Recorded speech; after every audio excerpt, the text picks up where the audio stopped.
الف لام میم، حروف سے آغاز ہو رہا ہے، اور اس کے پڑھنے کا انداز آپ نے سنا ابھی کہ مد کے ساتھ اس کو پڑھا گیا، الگ الگ حرف پڑھے گئے اور کھینچ کے پڑھے گئے. کیوں ایسے؟ کیوں اس کو علم کیوں نہیں پڑھ لیا گیا؟ کیا وجہ ہو سکتی؟ اور بظاہر دیکھا جائے تو کوئی میننگ بھی نہیں ہے، بتایا ہی نہیں گیا کوئی مطلب. کئی لوگوں نے اس کے کئی اندازے کیے، الف سے مراد اللہ، لام سے مراد جبریل، میم سے مراد محمد، اللہ تعالیٰ نے جبریل کے ذریعے محمد صلی اللہ علیہ وسلم پر کتاب نازل کی. اس طرح کی بہت سی چیزیں لوگوں نے کی، لیکن سچی بات ہے کوئی بھی حتمی چیز نہیں، کیونکہ نبی صلی اللہ علیہ وسلم نے خود اس کی وضاحت نہیں کی اس طرح. تو ایسی وضاحتوں سے بچنا چاہیے کہ جس کا سورس اصل وہاں سے نہ آئے، اوریجنل سورس سے نہ پتہ چلے. اس طرح باتیں بڑھانے سے اس نے یہ فرمایا، اس نے یہ کہا، یہ سب علماء کے اقوال ہیں جن کے اوپر وحی نہیں آتی. جس پر وحی آئی، جس کا کام تھا تبیین کرنا، اس کو بیان کرنا، اس نے نہیں بتایا کیا مطلب ہے. تو پھر قرآن تو اتنی میننگ فل کتاب ہے، اس میں ایسی چیز کیوں آ گئی؟ یہ اگر آپ دیکھیں تو یہ متوجہ کرنے کا بہترین طریقہ ہے. اور اگرچہ مطلب نہیں بتایا، پھر بھی الف پڑھنے کی 10 نیکیاں، لام پڑھنے کی 10، میم پڑھنے کی 10. تو اس سے یہ بھی پتہ چلتا ہے کہ اگر سوچے سمجھے بغیر بھی کوئی قرآن پڑھے گا تو وہ بھی محروم نہیں ہوگا، اس کو بھی ثواب ملے گا. کیونکہ آپ کو الف لام میم کا مطلب ہی نہیں پتا. نبی صلی اللہ علیہ وسلم نے جب قرآن پڑھنے کی برکت بتائی اور ہر حرف پر 10 نیکیاں بتائی تو مثال میں کون سا لفظ استعمال کیا؟ یہی حروف مقطعات، الف لام میم. میں یہ نہیں کہتا کہ یہ ایک حرف ہے، بلکہ الف الگ حرف ہے، لام الگ ہے، میم الگ ہے، تو ہر ایک پر 10 یعنی اتنی بابرکت کتاب ہے، اتنی فائدہ مند. تو بیسیکلی عربوں کے ہاں حروف کا استعمال ہوتا تھا. یعنی اگر عربی شاعری آپ پڑھیں، آپ صلی اللہ علیہ وسلم کے زمانے سے پہلے کی جو دور جاہلیت کی تھی، تو اس میں ایسے حروف پائے جاتے ہیں. اور بیسیکلی جیسے ایک طرح سے جیسے کوئی تنبیہ کرتے ہیں یا متوجہ کرتے ہیں، یا یعنی اٹینشن، ایک طرح سے یعنی توجہ دلانے کے لیے. تو ابھی انشاءاللہ جب دوبارہ آپ سنیں گے تو اس وقت خاص طور پر توجہ کیجیے اس کے پڑھنے کے انداز پر. تو الف لام میم ذالک الکتاب، یہ کتاب یعنی قرآن، لا ریب فیہ، اس میں کوئی شک نہیں. کس بات میں؟ کہ یہ اللہ کی طرف سے آئی. اور اگر یہ بات طے ہو جائے کہ یہ اللہ کی کتاب ہے، یہ ڈٹرمن ہو جائے، تو پھر نمبر 2 کہ اس کے کانٹینٹس میں کوئی بات ایسی نہیں کہ جس میں شک کیا جا سکے، یہ خود بخود اسٹیبلش ہو جاتی ہے. اس کتاب کے اللہ کی طرف سے ہونے میں کوئی شک نہیں، اور پھر اس کے نتیجے میں اس کے کانٹینٹس میں کوئی ایسی چیز نہیں جس میں آپ شک کر سکیں. یہ کیوں کہا گیا؟ تاکہ جو کچھ آپ پڑھیں پورے یقین کے ساتھ پڑھیں اور اس کو قبول کریں اور اس پر عمل بھی کر سکیں. تو کتاب کھولتے ہی سب سے پہلے اس کا یہ تعارف کرا دیا گیا کہ یہ وہ کتاب ہے جو اللہ ہی کی ہے، اور اس کے اندر کوئی بات ایسی نہیں کہ جو آپ کو شک میں ڈالے اور جس کی وجہ سے پھر آپ اس کو لینے میں ہچکچائیں اور اس کو چھوڑ دیں. اس کے برعکس ہم دیکھتے ہیں کہ جتنی بھی اور مذہبی کتابیں ہیں یا جن کو الہامی کتابیں کہا جاتا ہے، ان کے بارے میں ایسا کوئی بھی بیان نہیں پایا جاتا، اور نہ ہی کوئی دعویٰ کرتا ہے. نہ ان کتابوں نے خود دعویٰ کیا اور نہ کسی اور نے ان کے بارے میں یہ کلیم کیا کہ ان میں کوئی شک نہیں. مثلاً بائبل کے اندر بے شمار اختلافی روایات پائی جاتی ہیں. اس کی ڈیٹیل آگے آپ کو دوں گی انشاءاللہ کہ کتنی اس میں اختلافی چیزیں پائی جاتی ہیں. اس کے برعکس قرآن کے اندر تحریر کے اندر بھی کوئی اختلافی روایت نہیں ہے. اور آج کے دور میں آپ کسی بھی آپ کرسچن اسکالر سے پوچھ لیں، وہ کبھی بھی آپ کو یہ نہیں کہہ سکے گا کہ بائبل کے اندر کوئی چیز مشکوک نہیں یا 100% یہ صحیح ہے اور 100% یہ اللہ ہی کی طرف سے ہے. جب اس کی اصل زبان ہی نہیں محفوظ تو پھر جو کچھ اس میں اترا وہ کیسے محفوظ ہو سکتا ہے. اور بائبل میں بہت سی ایسی چیزیں پائی جاتی ہیں جو رسولوں کی طرف منسوب کی گئی، اور اہل علم اس کے بارے میں یہ کہتے ہیں کہ یہ جن کی طرف نسبت ان کی گئی ہے وہ درست نہیں ہے. جو واقعہ یا جو بات کسی خاص پیغمبر سے منسوب کیا گیا وہ حقیقت پر مبنی نہیں. بہت سی چیزوں کو چیلنج کیا گیا جن کی تفصیل میں جانے کا اس وقت موقع نہیں ہے، لیکن تھوڑا سا ایک کمپیرزن. اسی طرح آپ دیکھیں کہ ہندو مت کی کتاب جو ہے یا ہندوازم کی مذہبی کتاب گیتا کے بارے میں اہل علم یہ شبہ ظاہر کرتے ہیں کہ وہ فی الواقع میدان جنگ کا کلام ہے جو کرشن نے ارجن سے خطاب کرتے ہوئے بیان کیا تھا یا اس کو دیا تھا، اور وہ بعد میں پھر رامائن میں شامل کر دیا گیا، یعنی اس کی بھی اوتھینٹسٹی مشکوک ہے۔ اسی طرح گوتم بدھ سے جن باتوں کو منسوب کیا جاتا ہے کہ یہ اس کے اقوال ہیں، یعنی یہ بدھا نے کہا ہے، یعنی جن چیزوں کو یہ کہا جاتا ہے ان کی بھی اوتھینٹسٹی مشکوک ہے۔ یہ بھی نہیں کہا جا سکتا کہ ہاں یہ واقعی بدھا کا اپنا کلام ہے یا پھر بدھا کی طرف اس کو منسوب کر دیا گیا۔ تو جتنے بھی دنیا میں مذاہب پائے جاتے ہیں ان کے پاس کوئی بھی شک و شبہ سے بالا اوریجنل سورس ہے ہی نہیں کہ جس پر وہ ڈپینڈ کرے، سوائے اسلام کے۔ اور صرف دنیا میں ایک ہی کتاب ہے، مذہبی کتابوں کو دیکھ لیجئے یا کسی بھی علم کی کتاب کو دیکھ لیجئے، کوئی بھی علم، کوئی لکھنے والا یہ کہتا ہی نہیں اور کہہ سکتا ہی نہیں کہ جو کچھ میں نے اس کتاب میں لکھا ہے وہ شک سے بالا ہے اور سب صحیح، کوئی نہیں کہتا۔ ہاں قرآن کو یا واحد یہ کتاب ایسی ہے کہ جس کو یہ اعزاز حاصل ہے کہ جو کچھ اس میں ہے وہ بالکل شک سے پاک ہے، اور اس کو سائنس نے ثابت بھی کیا ہے۔ جیسے کل بھی بات ہو رہی تھی اور آج بھی کہ بہت سے ایسے علوم جن کا آپ صلی اللہ علیہ وسلم کے زمانے میں وجود ہی نہیں تھا، کوئی فزکس، کوئی بایولوجی، کوئی باٹنی، کوئی فزیولوجی نام کی کوئی چیز نہیں تھی، لیکن ان سب موضوعات پر قرآن نے گفتگو کی ہے، اور جو باتیں 1500 سال پہلے فرمائی وہ آج ثابت ہو رہی۔ اب آپ دیکھیں کہ یہ علوم جب شروع ہوئے تو خود ان علوم کے اندر کتنا چینج آیا، جتنے بھی علوم ہیں، جتنی بھی سائنسز ہیں، ان کے اندر بھی تو ڈیولپمنٹ ہوتی رہی ہے نا، ارتقاء ہوتا رہا ہے۔ تو وہ اپنے ابتدائی سٹیج سے لے کے جب اینڈ تک پہنچی ہیں اپنی ترقی یافتہ شکل میں، تو اس ترقی یافتہ شکل میں جو نظریات پیش کی گئے ہیں ان میں یعنی قرآن جو ہے اسی کا نظریہ الٹیمیٹ نظریہ قرار پایا ہے۔ مثلا آپ دیکھیں کہ نبی صلی اللہ علیہ وسلم کے زمانے میں کسی کو نہیں پتا تھا کہ زمین اور آسمان جو ہیں وہ پہلے ایک ہوتے تھے۔ قرآن نے پہلی دفعہ کہا کہ کانتا رتقا ففتقناہما، کہ زمین و آسمان کیا تھے، آپس میں جڑے ہوئے تھے، پھر ہم نے ان کو الگ کیا۔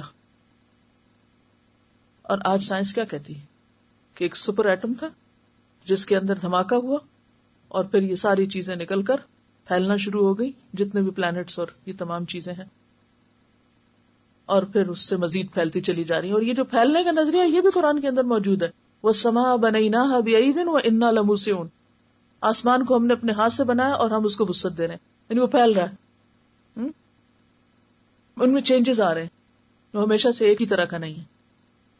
تو یہ سب باتیں اس طرح کی انشاءاللہ بہت سی مثالیں آپ آئندہ پڑھیں گی، لیکن یہاں پر صرف اس بات کے دعوے کو ثابت کرنے کے لیے کہ واقعی قرآن اللہ کی طرف سے ہے، یہ باتیں ایک دلیل کے طور پہ پیش کر سکتے ہیں کہ نبی صلی اللہ علیہ وسلم کے زمانے میں کسی بندے بشر کو کوئی سپر ایٹم نام کی چیز نہیں پتا تھی، کوئی آسمانوں کی وسعت کے بارے میں کچھ پتا نہیں تھا، لیکن آپ نے اگر یہ سب کچھ بیان کیا تو وحی الہی کی بنیاد پر، اس سے پتا چلتا کہ یہ اللہ کا کلام ہے۔ دوسری بات آپ دیکھیے تحریر کے اعتبار سے، نبی صلی اللہ علیہ وسلم کا بھی کلام ہے جس کو آپ حدیث کہتے ہیں، اور اللہ کا بھی کلام ہے۔ اتنا واضح ثبوت ہے یہ کہ آپ نبی صلی اللہ علیہ وسلم کے کلام کو ایک طرف رکھ لیں اور دوسری طرف قرآن کی آیت رکھ لیں، تو جس کو معمولی سی بھی عربی آتی ہے نا، تھوڑے دنوں میں آپ کو بھی معمولی سی عربی آ جائے گی، اور قرآن کے ساتھ ساتھ حدیث کا بھی ٹیکسٹ جب انشاءاللہ آپ پڑھیں گے تو آپ کو پتہ چل جائے گا، آپ حیران ہوں گے کہ واضح فرق ہے ایکسپریشن کا، الفاظ کی ادائیگی کا، چناؤ کا، نو کمپیرزن، حالانکہ آپ ہی پر قرآن بھی اترا ہے۔ تو جو قرآن کے نام سے آپ نے پیش کیا اس کا زبان اور لب و لہجہ اور انداز بالکل فرق ہے، اور جو آپ نے خود سے قرآن کی وضاحت بیان کی یعنی حدیث کی شکل میں، اس کا سٹائل بالکل فرق ہے، وہ لگتا ہے کہ یہ اس سے مختلف ہے۔ یہ بھی ایک بہت بڑی دلیل ہے۔ یعنی یہ دو باتیں میں کس لیے آپ کو کہہ رہی ہوں آج کل، جو میں نے قرآن کا تعارف کرایا کہ جب کوئی آپ سے سوال کرے کہ جی بتائیے ذرا قرآن کیا ہے اور اس کا تعارف مجھے کرائیے، قرآن کو انٹروڈیوس کرنا ہو تو آپ کیا بتائیں گے، تو اس میں یہ بھی ایڈ کر لیجیے آپ کہ قرآن خود اپنے بارے میں کہتا ہے، بلکہ اگر اس وقت آپ کے پاس ہو اور ایک چھوٹا نسخہ ہمیشہ بیگ میں رکھ کے گھر سے نکلا کریں، کسی موقع پر کہیں بھی کوئی شخص تھوڑا سا انٹرسٹ شو کرے تو فی سبیل اللہ اس کو ڈونیٹ کر دیا کریں اللہ کے راستے میں، تاکہ ہو سکتا ہے کہ اس کے ذریعے آپ کی اس چھوٹی سی ایفرٹ سے کوئی ہدایت پا جائے اور آپ کی نجات کا ذریعہ بن جائے. تو آپ دیکھیں گے کہ جب وہ کھولے گا نا اور پہلے ہی پڑھے گا کہ یہ وہ کتاب ہے جس میں کوئی ڈاؤٹ ہی نہیں، تو وہ اگر واقعی سوچ کے پڑھا نا، سمجھ کے پڑھا، تو وہ یہی ہل جائے گا. اچھا، کیونکہ اس سے پہلے اس نے کبھی یہ نہیں پڑھا ہوگا کہ اس کتاب میں کوئی شک نہیں. ہر مؤلف کیا لکھتا ہے پریفیس میں کہ یہ میری ایفرٹ ہے اور اس میں غلطی کا امکان ہے، یا اگر اس میں کوئی غلطی ہو تو آپ انفارم کریں، اور سجیشنز چاہیے یا اور آپ کے مزید مشوروں کے طالب ہیں. لیکن صرف قرآن ہے جو کہتا ہے کہ لا ریب فیہ، اس میں کوئی شک نہیں. ذالک الکتاب، یہ کتاب یعنی قرآن، لا ریب فیہ، اس میں کوئی شک نہیں کہ یہ اللہ کی طرف سے ہے.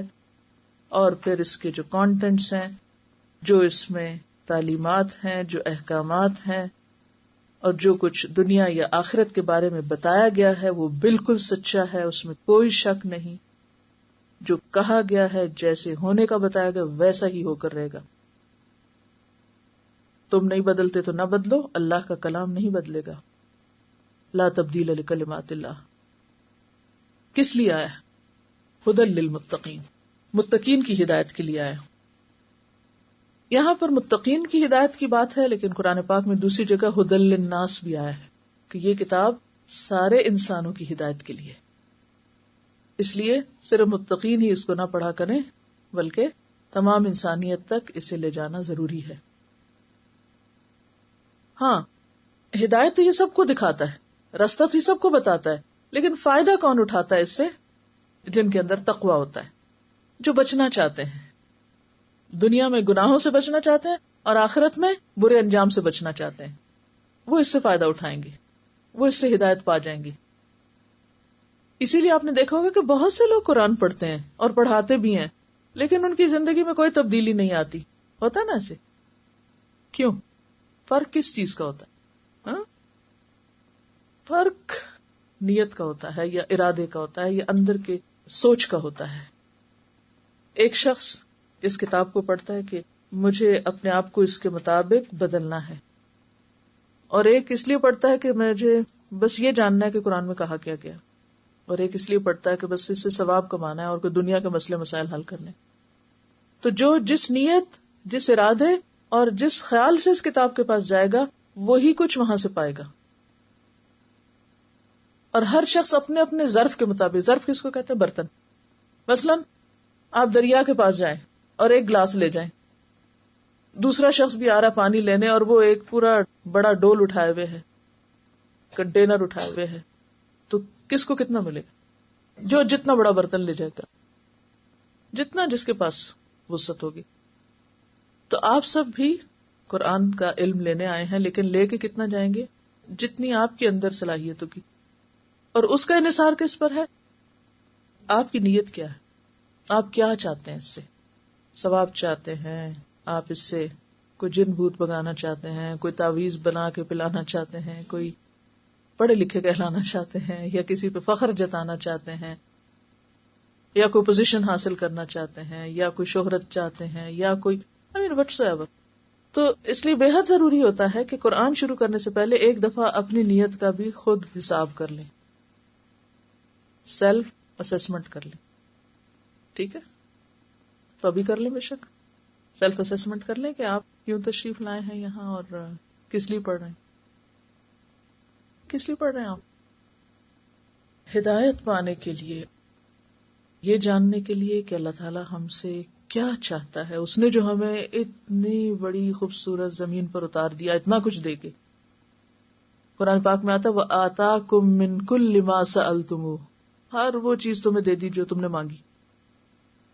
وَإِن تَعُدُّوا نِعْمَةَ اللَّهِ لَا تُحْصُوهَا، اگر تم اللہ کی نعمتیں گننا چاہو جو تمہیں ملی ہیں، گن نہیں سکتے، کاؤنٹ نہیں کر سکتے. تو اتنا کچھ جس کو مل جائے، پھر کوئی تو وجہ ہوگی اتنا کچھ کسی کو دینے کی. آخر اس سے بھی تو کچھ چاہیے ہوگا نا. تو یہ قرآن ہی، اللہ کا کلام ہی ہمیں بتائے گا کہ وہ ہم سے کیا چاہتا ہے.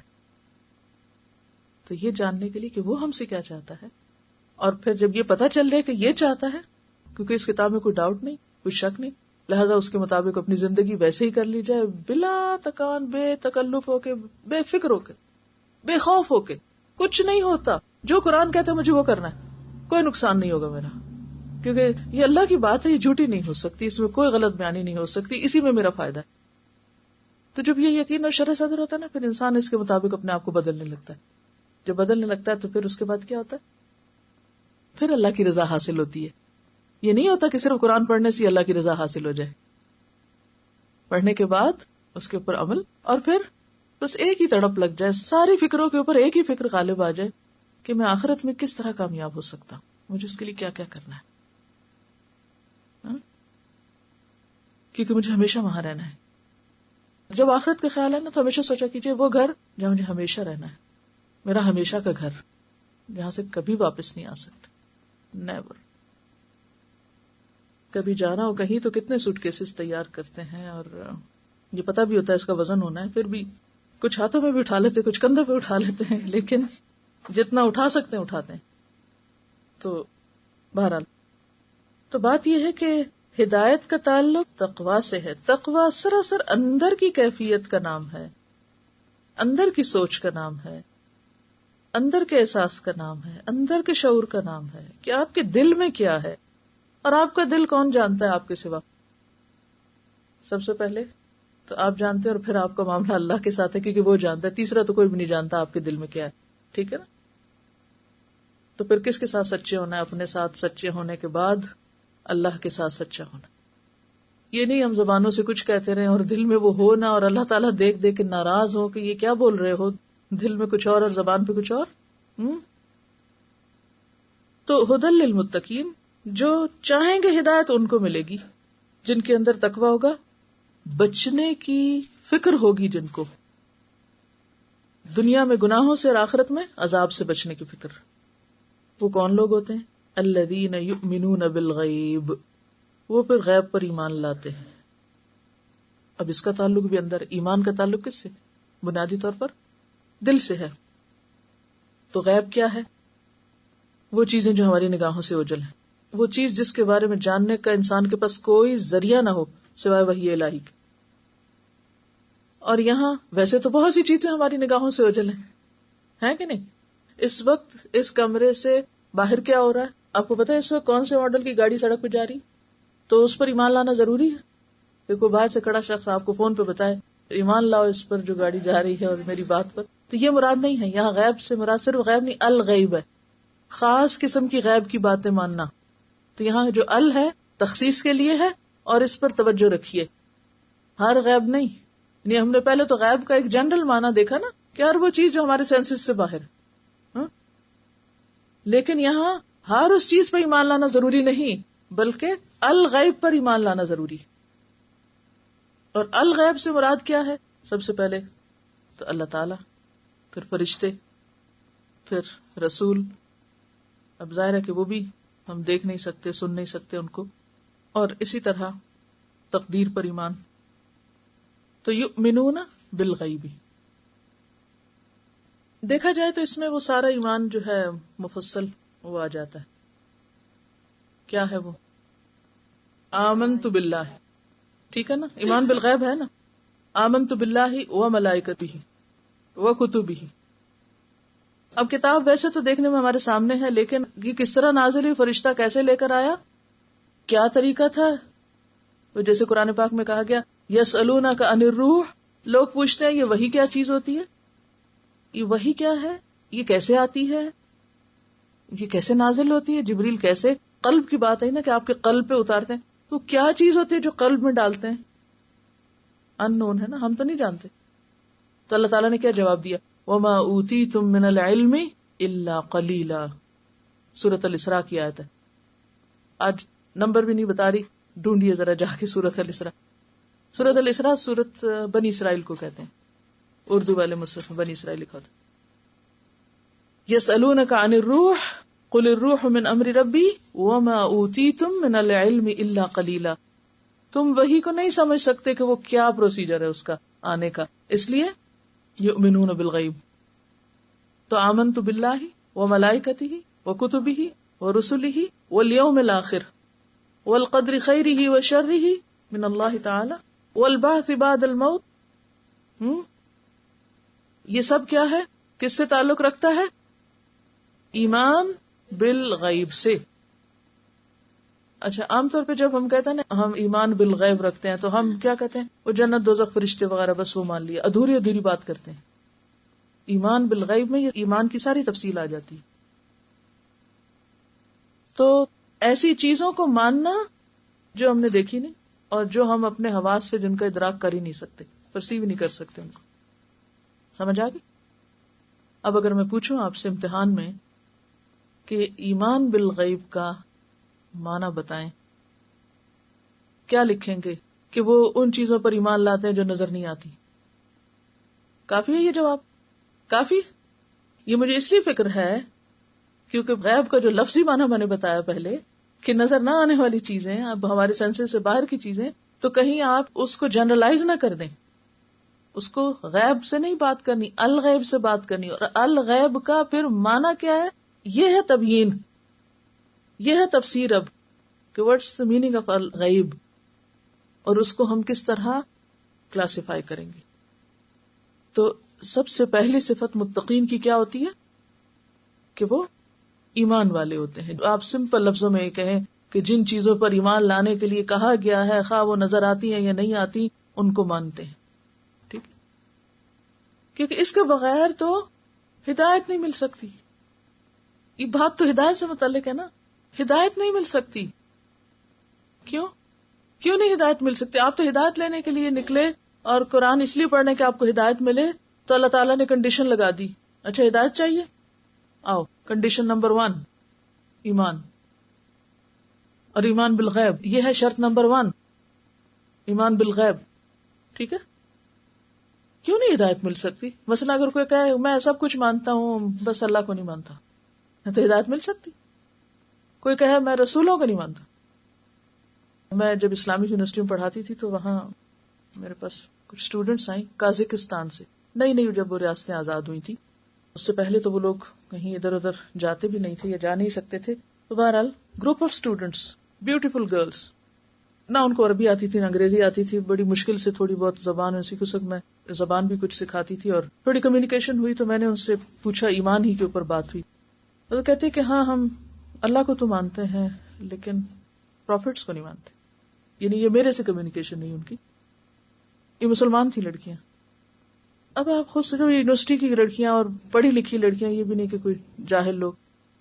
اب آپ دیکھیں کہ اگر ایک شخص قرآن پڑھ رہا، وہ یہ کہے کہ میں فرشتوں کے وجود پر ہی نہیں یقین رکھتا، یا میں رسولوں کو نہیں مانتا، یا میں آخرت کو نہیں مانتا، تو وہ پھر اس کتاب سے نالج تو لے لے گا، ہدایت نہیں لے گا اور کامیاب نہیں ہو سکتا. تو یہ سب سے پہلی شرط ہے، فرسٹ اسٹیپ. تو یؤمنون بالغیب ویقیمون الصلاۃ.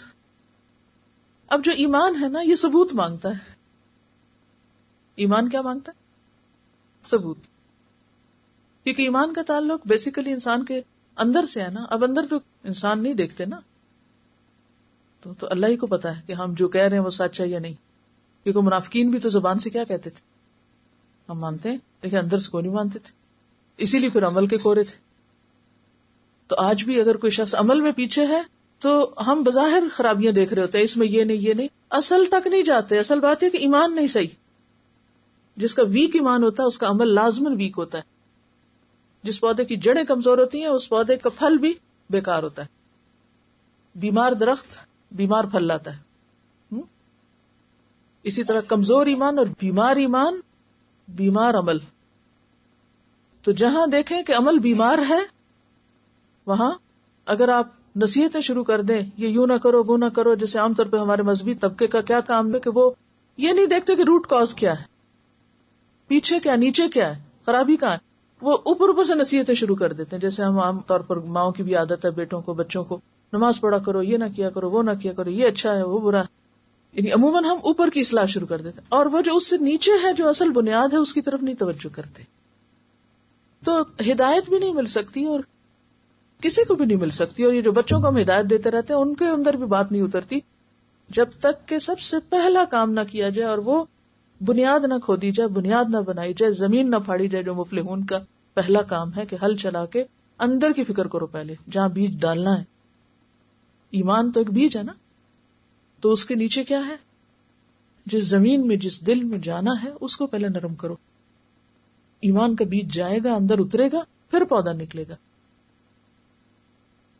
اندر کی اصلاح ہوگی تو باہر کی اصلاح ہوگی. اندر کی اصلاح نہیں تو عمل درست ہو ہی نہیں سکتا. اور اگر عمل درست کرنا چاہتے ہیں تو اندر کی اصلاح کریں, اندر سے شروع کریں. اور اسی اندر کی اصلاح کا نام ہی تقویٰ ہے. سمجھ رہے؟ آپ کو کنیکشن سمجھ آ رہی ہے بات کہ نہیں آ رہی؟ مجھے تو نہیں لگ رہا کہ آپ کو آ رہی ہے, بہت ہی چپ بیٹھے ہوئے. زبان سے نہ بھی بولیں تو کم از کم آنکھوں سے تو بولا کریں. یعنی کچھ تو فیڈ بیک آنی چاہیے کہ وداؤٹ فیڈ بیک آپ چاہتے ہیں کہ چلیے. بہرحال تو ایمان تو اندر کی چیز ہے. اب اس کا اظہار کہاں سے ہوگا؟ عمل سے ہوگا. اور عمل میں پہلا مطالبہ نماز کا ہے. اور صرف نماز پڑھنے کا نہیں بلکہ وَيُقِيمُونَ الصَّلَاةَ, اور وہ نماز قائم کرتے ہیں. یعنی اب لفظی معنی استعمال کیجئے یا اس کو فٹ کیجئے تفسیر میں. قائم کرنے کا معنی کیا بتایا تھا؟ درست طریقے پہ پڑھتے ہیں. ٹھیک ہے. اب یہ نہیں کرنا پہلے لفظی ترجمہ الگ رٹ لینا, پھر روٹ ورڈز الگ رٹ لینے, پھر تفسیر الگ رٹ لینی, اور کوئی پتہ نہیں کہ یہ تینوں کا کیا کنیکشن ہے. ان تینوں کو وہاں جوڑنا ہے. ٹھیک ہے. اچھا, اب یقیمون کا کیا ہم نے معنی بتایا تھا؟ درست طریقے پر نماز ادا کرتے ہیں. اور پھر درست کے اندر کئی چیزیں آتی ہیں, میں ان کی تفصیل میں نہیں جاؤں گی, یہ اب آپ کو خود معلوم کرنا ہوگا یا انشاءاللہ جب نماز کے اوپر پڑھیں گے تو درست طریقے پر نماز ادا کرنا. اور دوسرا ایک معنی میں نے بتایا تھا ترجیح, ترجیح دینا کسی چیز کو, پرائرٹائز کرنا. یعنی نماز ان کی زندگی میں سب سے زیادہ اہمیت رکھتی. یعنی اپنے سارے ٹائم ٹیبل کو کس کے مطابق سیٹ کرتے ہیں؟ نماز کے مطابق. اپنے کھانے کے اوقات کو, اپنی شادی کو, اپنے سب. کیونکہ بعض لوگ یہ نہیں دیکھتے کہ نماز کا وقت ہے, وہ اس وقت میں لیکچر رکھ لیں گے. یہ نہیں دیکھیں گے کہ یہ نماز کا وقت ہے, اس وقت شادی کا فنکشن رکھ لیں گے. وہ اس وقت نکل کے بازار چل پڑیں گے, پھر مسئلہ پوچھیں گے اچھا بازار میں نماز کیسے پڑھیں؟ سوچ سمجھ کے بازار جانا تھا کہ نماز کا وقت ہے تو پڑھ کے جانا تھا, یہ ایسے وقت میں جاؤ کہ واپس آ کے پھر نماز پڑھو. تو یہ جو ترجیح دینا ہے نا, کہ وہ کہیں کا بھی کوئی پروگرام بناتے ہیں, خواہ وہ سیر و تفریح کا یا سونے کا, ایون وہ دیر تک اس لیے نہیں جاگتے کہ ان کو فکر ہوتی ہے کہ ہمیں صبح اٹھنا ہے. تو ان کی زندگی میں نماز سب سے ٹاپ پر ہے, سارے اعمال میں سب سے اوپر, اور باقی چیزیں اس کے نیچے فال کرتی. تو یہ ہے درست طریقے پہ پڑھنا. یقیمون کا معنی آتا ہوگا تو خود ہی تفسیر کر لیں گے آپ کہ درست طریقے پر پڑھتے ہیں اور ترجیح دیتے ہیں اس کو. اور کیا کرتے ہیں؟ اور اپنے تقوی کا اظہار کس طرح کرتے ہیں؟ نمبر 1 ایمان, اور ایمان کی تصدیق کے طور پر عمل. عمل میں سب سے پہلے نماز, اور اپنے جسم یا اپنے وجود کے ساتھ اطاعت کا اظہار, اور پھر اپنے مال سے. آپ دیکھیے کہ اگر جسم اور مال دو میں سے ایک چیز آپ کو لینی ہوگی تو کیا لیں گے؟ کوئی کہے کہ یعنی زندگی یا مال, نہیں دونوں ہی چاہیے, لیکن اگر دو میں سے ایک کو چوز کرنا پڑے تو زندگی یا مال؟ زندگی. ٹھیک ہے نا. یعنی جسم زیادہ اہم ہے مال سے. جسم ہوگا تو مال کما لیں گے آپ, صحت ہوگی تو اسی لیے ہم دیکھتے ہیں کہ پہلے نماز آئی کہ اپنے جسم سے اطاعت کا اظہار, اور دوسرے نمبر پر باقی چیزوں میں انسان کو عام طور پہ کیا پیارا ہوتا ہے؟ مال. وَإِنَّهُ لِحُبِّ الْخَيْرِ لَشَدِيدٌ, کہ وہ مال کی محبت میں بہت سخت ہے. تو اب نمبر 2, مال کے خرچ کرنے یا پھر جو نعمتیں اس کو ملی ہیں, جو اس کی پوزیشن میں ہیں, جو چیزیں اس کو دی گئی ہیں. ہر وہ چیز جو ہماری ہوتی ہے نا, جو ہماری ملکیت میں ہوتی ہے, وہ ہمیں بہت پیاری ہوتی ہے, اس میں سے وہ دوسروں کا بھی حصہ نکالتے ہیں. اس کا تعلق بظاہر تو لگ رہا نا جیسے یہ مال ہے, یہ کوئی چیز ہے, وہ دوسروں کو بھی دے, مگر اصل تعلق کس سے اس کا؟ جا کے تو دل سے نا. جس کا دل بڑا ہو وہی خرچ کر سکتا ہے نا. بخل کہاں ہوتا ہے؟ اندر ہوتا ہے. تو جب دل بڑا ہوتا ہے نا, اور دل میں دوسروں کی محبت ہوتی ہے, دل میں دوسروں کی تڑپ ہوتی ہے. پھر یہ نہیں ہو سکتا کہ آپ کو کوئی کہے کہ آج یہ ہوم ورک لکھو اور گھر جا کر کسی کو بتاؤ کچھ. اگر انسانوں سے محبت ہو تو آپ ابلنے لگتے ہیں, خود بخود آپ دکھنے لگتے ہیں. آپ سے کسی کا بگڑنا, کسی کا ادھر ادھر رستے سے ہٹنا آپ کے لیے سخت تکلیف دہ ہو جاتا ہے کہ نہیں, اس کو میں ایسے نہیں چھوڑ سکتی. اسی طرح کسی کو بھوکا آپ دیکھتے ہیں تو آپ بے حس نہیں ہو سکتے. کسی کو جاہل دیکھتے ہیں تو آپ آرام سے نہیں بیٹھ سکتے. پھر آپ ایک دوسرا انسان بننے لگتے ہیں, کیونکہ آپ ایک متقی انسان ہیں, لہٰذا آپ کے اندر شیئرنگ کی خصوصیت, دینے والے بن جاتے ہیں. تو ایسے لوگ جو دینے والے ہوتے ہیں وہی اس کتاب سے فائدہ اٹھا سکتے ہیں, کیونکہ یہ کتاب تو اتنے مطالبے کرتی ہے دینے کے, یعنی اس کتاب کو آپ پڑھتے جائیں گے تو یہ لگتا ہے جیسے یہ دینے والی کتاب ہے, یہ بھی دے دو, یہ بھی دے دو, یہ بھی دے دو. تو اب آپ اگر یہ کوالٹی آئی نہیں, متقی بنے ہی نہیں, تو پھر اس پر تو عمل ہو ہی نہیں سکتا, ہدایت نہیں مل سکتی پھر. تو یہ اگلی کنڈیشن, اگلی شرط, اگلی خصوصیت, وَمِمَّا رَزَقْنَاهُمْ يُنْفِقُونَ. اور اس میں جیسے پہلے بھی میں نے عرض کیا کہ نعمتوں کی 2 قسمیں ہوتی ہیں. کون کون سی؟ مادی اور مانوی. تو مادی میں کھانے پینے کی اور یعنی مادی چیزیں آتی ہیں, اور مانوی میں جو علم, ایمان, اسلام, یہ ساری نعمتیں. تو یہ جو کچھ بھی ان کو ملا ہے وہ آگے دیتے ہیں. مثلاً آپ کو اسلام ملا تو آپ اس کو اپنے تک نہیں رکھتے, کیا کرتے؟ اسلام نعمت ہے کہ نہیں, تو آپ کو یہ ملی ہے کہ نہیں, تو پھر اس کو اپنے تک ہی رکھیں گے. وَمِمَّا رَزَقْنَاهُمْ يُنْفِقُونَ. اب قرآن کی نعمت آپ کو مل جائے تو خیرکم من تعلم القرآن وعلمہ. تو یہ مانوی نعمتیں شیئر کرنا ہے, اور اسی طرح مادی نعمتیں بھی شیئر کرنا ہے. یہ نہیں کہ خود کھا رہے ہیں تو بس دوسروں سے آنکھیں بند کر لیں, ٹھیک ہے میں اپنے گھر سے لنچ لائی ہوں, اپنا خود لایا کرو, میں تمہاری ذمہ دار تھوڑی ہوں. بعض اوقات ہم باقی خود غرضی کا ثبوت دیتے ہیں. یعنی ایک چھوٹی سی مثال ہے, ضروری نہیں کہ بخل بڑی بڑی چیزوں میں ہو, بعض اوقات ہم کسی کو جگہ دینے میں بھی بخل کرتے ہیں. ہم یہ نہیں دیکھتے دوسرا تنگ بیٹھا ہے, ذرا سا کلے ہو جائے. تو ہمیشہ صرف اپنے لیے نہیں, دوسروں کا خیال رکھ کے آپ زندگی بسر. اچھا, اس کا فائدہ کیا ہوتا ہے؟ جب آپ دینے والے بنتے ہیں تو وہ جاتا نہیں ہے, وہ پلٹتا ہے. اگر آج آپ کسی کو جگہ دیتے ہیں یا اس کے لیے جگہ بناتے ہیں تو کیا ہوگا اس سے؟ آپ کسی کے ساتھ اچھے اخلاق سے پیش آتے ہیں تو کیا بنے گا, کیا ملے گا آپ کو؟ پلٹ کے محبت ملے گی نا.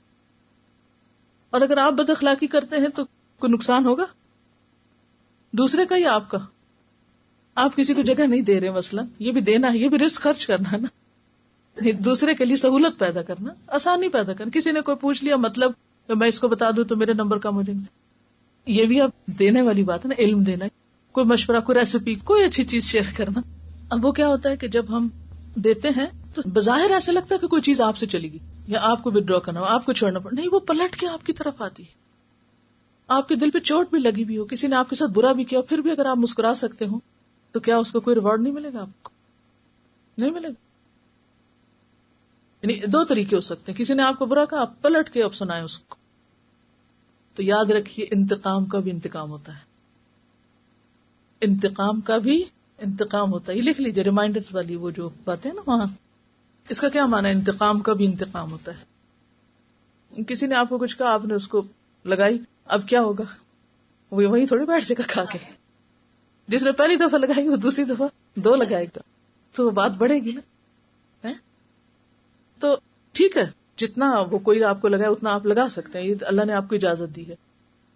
لیکن اگر آپ معاف کر سکتے ہو تو اس کا آپ نے ایک تو حق چھوڑا بدلہ نہ لے کے, لیکن آپ لوزر نہیں ہیں, پھر بھی آپ کو کسی اور شکل میں ریٹرن ملے گا. تو جس شخص کے اندر ایمان اور تقوی ہوتا ہے نا, اس کی نگاہ میں اتنی وسعت ہوتی ہے, اس کو اللہ تعالیٰ بصیرت عطا کرتا ہے. وہ چیزوں کو صرف ظاہر سے نہیں دیکھتا, اس کے لانگ ٹرم فائدوں کو دیکھتا ہے, پیچھے کیا ہے, اینڈ میں کیا ہے. تو جب ہم کسی کے ساتھ اچھائی کرتے ہیں, یعنی اخلاق سے بات کرنا جو ہے, یا اچھے اخلاق کا مظاہرہ کرنا, یہ بھی ینفقون میں ہے. یعنی اللہ نے آپ کو ایک خوبی دی, اچھا دل دیا, اچھے معاملے کی توفیق دی, اب آپ اچھا معاملہ کر رہے ہیں، مسکرانا صدقہ ہے یا نہیں؟ تبسمک فی وجہ اخیک صدقہ. آپ مسکراتے ہیں تو اکثر آپ کو جواب میں مسکراہٹ ملتی. بہت کم ایسا ہوتا ہے کہ کئی لوگ اتنے بخیل ہوتے ہیں کہ مسکرانے کے جواب بھی نہیں مسکراتے. خود تو ابتدا تو کیا کریں گے، کوئی ابتدا کر بھی لے تو وہ جواب نہیں دیتے، اتنے بے حس ہوتے. خیر، تبسمک فی وجہ اخیک صدقہ، مسکراہٹ کو صدقہ کہا گیا. یہ ینفقون ہے، مانوی چیز خرچ کرنا. اچھا، اسی طرح الکلمۃ الطیبۃ صدقہ، بھلی بات کرنا بھی صدقہ ہے. کسی کے ساتھ کوئی اچھی بات کر لیں، اس کا دل خوش کر لیں، اس کا حال پوچھ لیں، کچھ بھی، یہ بھی کیا ہو گیا؟ صدقہ. وَمِمَّا رَزَقْنَاهُمْ يُنْفِقُونَ. اللہ نے آپ کو علم دیا، اللہ نے آپ کو اچھی بات کی توفیق دی، کیوں روکے ہوئے اس کو؟ بولیں، بتائیں دوسرے کو اچھی بات. تو جتنا کچھ بھی آپ کو خیر و خوبی میں سے ملے، جب آپ اسے خرچ کرنے لگتے ہیں تو آپ ملینئر ہو جاتے ہیں. جتنا دیتے ہیں اس سے کہیں، کیونکہ اللہ کا وعدہ ہے جو ایک گنا خرچ کرے گا اس کو کیا ملے گا؟ من جاء بالحسنۃ فلہ عشر امثالھا. بہت سے لوگ اس کی تفسیر صرف اتنی کرتے ہیں کہ ہاں اس کو 10 نیکیاں مل جائیں گی، یعنی ایک نیکی کا بدلہ 10 نیکیاں. یہ تو ہے ہی، لیکن وہ تو آخرت میں. دنیا میں بھی آپ دیکھیں کہ آپ ایک نیکی کسی کے ساتھ کرتے ہیں، ایک بھلائی کسی کے ساتھ کرتے ہیں، اللہ تعالیٰ آپ کو اس کے 10 ٹائم ریوارڈ مختلف طریقوں سے دیتا ہے. اس انسان سے نہیں ضروری کہ جس سے آپ نے کیا آپ کو وہیں سے ملے، کہیں سے، کیونکہ وہ نیکی ایک خوشبو کی طرح ہوتی ہے نا، پھیلتی. جب خوشبو پھیلتی تو صرف ایک کو تو نہیں پہنچتی، بہت سے لوگوں کو پہنچتی. تو اسی طرح آپ اچھائی کرتے تو وہ صرف ایک تک نہیں ہوتی، اس سے آگے جاتی اور جس تک جاتی ہے وہاں سے پھر واپس آپ پر پلٹتی. اور یہ بڑے ظرف کی بات ہوتی ہے. یہ پکے ایمان کے بغیر مما رزقناہم نہیں ہو سکتا. ایک ہوتا ہے مصنوعی اخلاق، پروفیشنل اخلاق، نا اوپر سے لبادہ اڑا ہوا. تو اوپر کے لبادہ تو زیادہ دن نہیں رہتا نا. تو تقویٰ اور اخلاق یہ آپس میں جڑی ہوئی چیزیں ہیں. تقویٰ اندر اور اخلاق باہر ہوتا. اچھا، اخلاق ویسے ہوتا کیا ہے؟ ہمارا لوگوں کے ساتھ جو معاملہ، یعنی دوسرے انسانوں کے ساتھ معاملے کا طریقہ. وَمِمَّا رَزَقْنَاهُمْ يُنْفِقُونَ، اور پھر جو ہم نے ان کو رزق دیا ہے اس میں سے خرچ کرتے ہیں.